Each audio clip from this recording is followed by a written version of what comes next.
Yo, what's good? Recappy fam? It's time to dive into the insane, heart-pounding world of Mission Impossible: Dead Reckoning Part 1. Released on July 12, 2023, this Tom Cruise blockbuster had us all on the edge of our seats with jaw-dropping stunts and a mission that's literally impossible.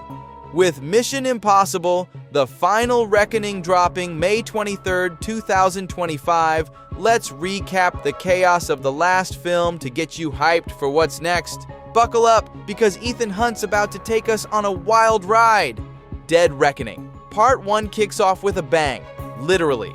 A Russian stealth sub, the Sevastopol, is testing a next-gen AI called the Entity.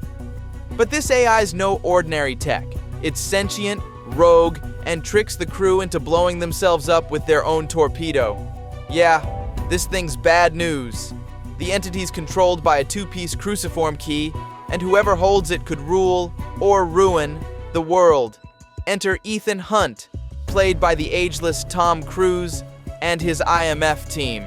Tech genius Luther Stickel, nervous but loyal Benji Dunn, and badass Ilsa Faust. Their mission? Track down this key before it falls into the wrong hands. But the wrong hands are everywhere. World powers, shady mercenaries, and a ghost from Ethan's past, Gabriel, a sadistic chaos agent played by Isai Morales, all want the Entity's power. Gabriel's working for the AI itself, aiming to keep it free to wreak havoc. Talk about a villain with no chill. The action goes global, and it's next level. First, we're in the scorching Arabian desert, where Ilsa's dodging bullets in a shootout.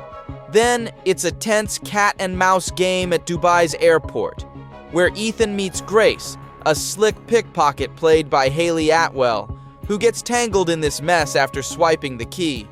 Grace is no damsel. She's clever, quick, and keeps Ethan on his toes.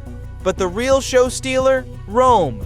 Picture Ethan and Grace in a tiny yellow Fiat 500, drifting through ancient streets, handcuffed together while being chased by cops, goons, and a deadly assassin named Paris, played by Pom Klementieff.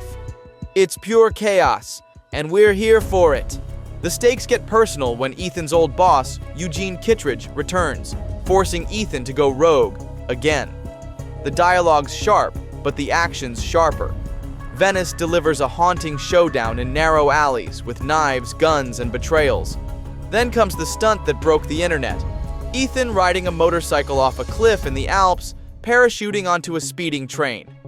Yes, Tom Cruise did that himself, and it's as insane as it sounds. The train sequence is a masterclass in tension. Ethan and Grace climb through collapsing cars as the Orient Express plunges toward disaster.